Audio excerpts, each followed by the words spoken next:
Hello, everybody, and welcome back. MartokMonkey here for your gaming amusement. Today I'm doing the second of two videos, Alley Cat Blues for TMNT-Turtles in Time, Part 2. Um, so I was playing with Donatello before, and I just kind of kept with the same and kept playing with them. This is the second stage in the game, and then I will show you the bonus stage as well.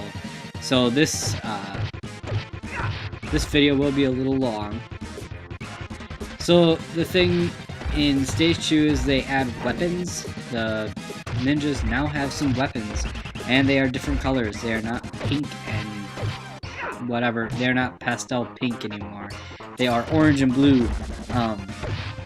It was kind of funny because my fiance was watching me play the other one, and she's like, "How come all the ninjas look so girly? It's like you're not even fighting against real tough people." And I thought that was kind of funny that she would say that. So they're popping out of the ground. I mean, they were doing that in the other stage as well, but the thing that made this one harder is there were a lot more to compete with on, I feel like, a smaller area. Before you had like a whole street, and now you're fighting in the alleyways, obviously. That's part of the name. So it was harder to fight on a smaller stage. The thing I noticed with these robots is you have to jump in order to kill them, because I was having a lot of trouble staying away from the lasers and getting hit.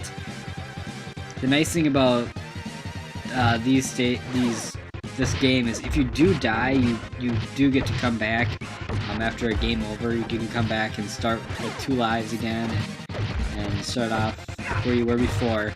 The only thing is you do lose your score. Like I said that at the end of the video a little bit on my last one, that I did find that frustrating that you do lose your score after your game over. I mean, it makes sense, but you only get 2 lives, so you have to get as far as you can with those 2 lives. I feel like, I don't know if anybody else out there knows this, if they can confirm this, but I feel like this might have been an arcade game, just because that makes sense that you would have 2 lives and then game over and you'd start with your score over again. Sounds like an arcade game. Although I feel like that's how a lot of the SNES. You don't get those very often. Those power-ups that you just saw. You don't get those very often. I think I've only gotten them twice in the game. And I did play the level after this one, after the bonus round. Look at that. They just hold me and beat me until I die. So now I have no lives left. But I found those power-ups a couple times, but you don't get them very often. So when you do, cherish them and use them wisely. As soon as you pick it up, you use the power-up, so it's not like you get to save it and try to use it later on. So if you guys do hear jingling in the background, that is my dog, and some whimpering, because he wants to leave my room, but I'm not letting him. So this boss was interesting, just because he had such a long reach with his attacks, with his kicking and stuff like that, and the times you want to actually hurt him, you can keep hitting him, but then he will kick you and you will get hurt. So you have to time your attacks. You have to beat him as long as you can, hit him as long as you can, and then make sure you find the time to step away, or he will, like right there, try and kick you. That made it really hard for me to beat him the first couple times, and the fact that there were so many people around leading up to the boss. I lost a lot of lives every single time I played this. So I'm not the greatest at these kind of games. So I guess you can kind of tell that. So he's almost dead. You can tell by the glowing yellow, and I guess the bars up in front kind of tells that too. So that's beating stage 2. Now we're going to be going on to the bonus round here. I did die, and I had to restart, so that's why you saw me selecting the character. Um, so, here we go. This is a bonus round. This comes after stage 2. So this one was kind of fun. You're on a hoverboard in the sewer. Like a sewer hover jet board.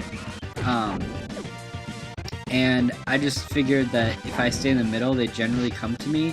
Otherwise, they do that. They'll kick you and hurt you. And I noticed that if I jump, it wasn't the best idea because you can't hurt the people. And you have to swing early when those blue ninjas come up to you, otherwise they will hit you. Or they will jump over your stick like that. You have to hit them almost as soon as they appear on the screen. And then you have to avoid some things too. These vines keep coming down and hitting you. And you have to avoid the things in the water as well. So it's a lot of concentration and jumping and timing. And then you do get some pizzas there. You can see that there are some pizzas that will help heal you.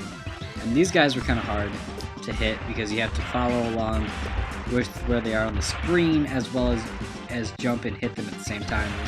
It was hard to hit them while I was sitting down or just standing on the board. And then you have the boss. Right after it tells you, oh, you got all these points, now you have to fight a boss.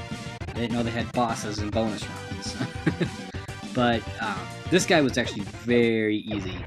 As long as you have enough health, you just have to stand there and hit the front of his ship, and then move out of the way a little bit when the missiles come. But you just sit there and smack his ship until it blows up. So I beat him very quickly. I mean, this whole round took me maybe a minute, 30 seconds to 2 minutes. So it was a very short video, so that's why I put this one in with the second stage, because it goes really fast. He dies really fast. As you can see, he's already flashing and has a bit right around. So there you go. That is stage 2 and the bonus round. So I hope you guys had fun watching, and I will see you guys next time. Have a great day.